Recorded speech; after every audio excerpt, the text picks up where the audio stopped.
So we're gathered here tonight for hearings and then a board meeting at 6. Russ is presenting, and so I'm going to kick it over to you for the first of 4 meetings.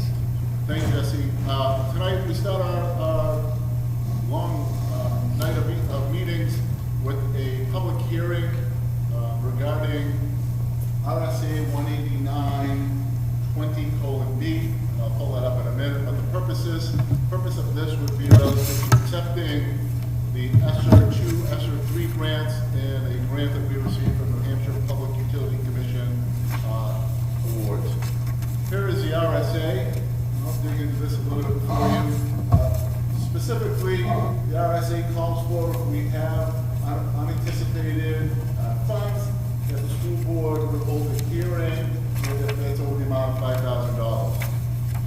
So we read that policy with the ESSER funds coming in for the first time. And this being really new to school districts, new to states, new to the federal government, when this money's flowing, has flown this quickly. We first received our ESSER 1 money, and I'll talk about what ESSER is in a moment. We were told to immediately spend that money to get ourselves ready to open school. Kelly and I, after researching the 189-20:B, did a little digging in our archives. The school board was on its game back in March 12th of 1990, and at the deliberative session on March 12th of 1990, they passed Article 7, and it was approved by the voters, to authorize the school board to accept applications for, to receive, to spend in the nature of the district advanced grants and aids and other funds for educational purposes forthcoming from federal, local, state agencies outlined by RSA 198-20:B. What that means is the board, by passing that warrant out, and the community by passing that warrant out back in 1990, takes our need to necessarily have these public hearings. So we don't necessarily need to do this, but again, because we felt that the ESSER money was new money, not knowing when that first came out, we were told to, again, quickly spend that and go through that, even though we have to October of 2023. As the year has passed, the federal government, the Department of Education, the Department of Revenue have stepped in and said, wait a minute, we think you should be maybe holding hearings, even though you may have passed some more articles, but to make ourselves just sort of on the up and up and make sure we're crossing our T's and dotting our I's, we decided we hold this hearing. So I referenced ESSER. ESSER is the Elementary and Secondary School Act. When President Biden went into office, he immediately, when COVID hit, we sent out monies to help support schools, and specifically, I know you can't read that well, but there are 3 areas: addressing learning loss, prepping schools for reopening, testing, repairing, upgrading projects to improve air quality in buildings. And so those were sort of the big 3 overarching, with this overarching outlooks on what this money could be spent for.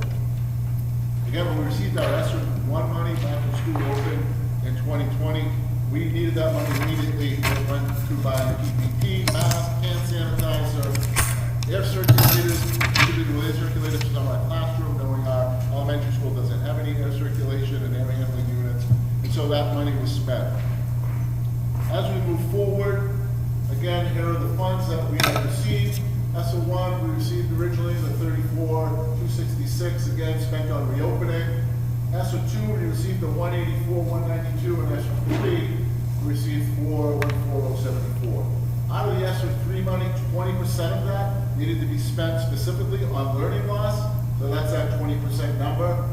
We have hired a paraprofessional in each building that helps us with learning loss. And so what does that mean for us? Last year we were in school for almost 180 plus days, but students that had missed school this year due to COVID, being out on quarantine, that learning loss paraprofessional hooks back up with those kids when they get back and tries to catch them up to speed. So those 2 pieces are in place. So under the ESSER money, we have received a total of $598,226. Last year, folks can remember when we proposed the building project for the elementary school.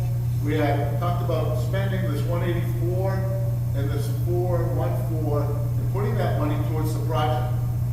As a matter of fact, if the bond had passed in March, we had folks lined up to go to do work to put air circulation, air handling units on that elementary school using this money. Fortunately, the bond didn't pass. The good news is we have 2023 to spend this money before the Department of Education, the federal government, will take it back. The last piece for the grant that we received again is the Public Utility Commission grant, and that grant was for $270,000. That grant specifically, last year again, when we proposed the project to the elementary school, that project was proposed with a biomass or a wood chip heating unit to it that would heat the Sherburne Gym and the elementary school. EEI and Mike Davey from EEI applied for this grant. He received that grant. This grant is good for 2 years, and so this money is still available. Again, this money really depends on us passing a warrant article. And we're going to talk about our warrant articles later in the evening. But passing a warrant article to do some renovations in or additions or upgrades to the elementary school. If a warrant article was to pass, this $270,000, as well as the other ESSER 2 and ESSER 3 money, will go towards that project to help offset some of the cost of the elementary school project. And again, we're going to talk about the elementary school project later on tonight, so I won't go too deep into that. So we've told you where our money's coming from. We've let you know the amount of money that we have received and who we received it from, and where we are proposing to spend that unanticipated revenue, which would be on the elementary school project.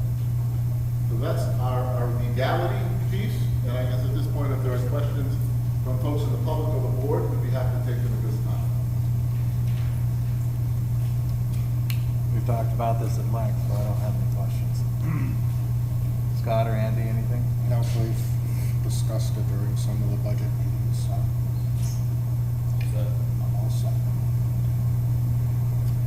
Anybody in the community that is here have any questions regarding our unanticipated funds? Good job, good job. Okay. We can close the hearing. Okay, well, we didn't have to do it, but we felt it was the right thing to do, because prior board had set up precedent and the policies, but I think it was good to do.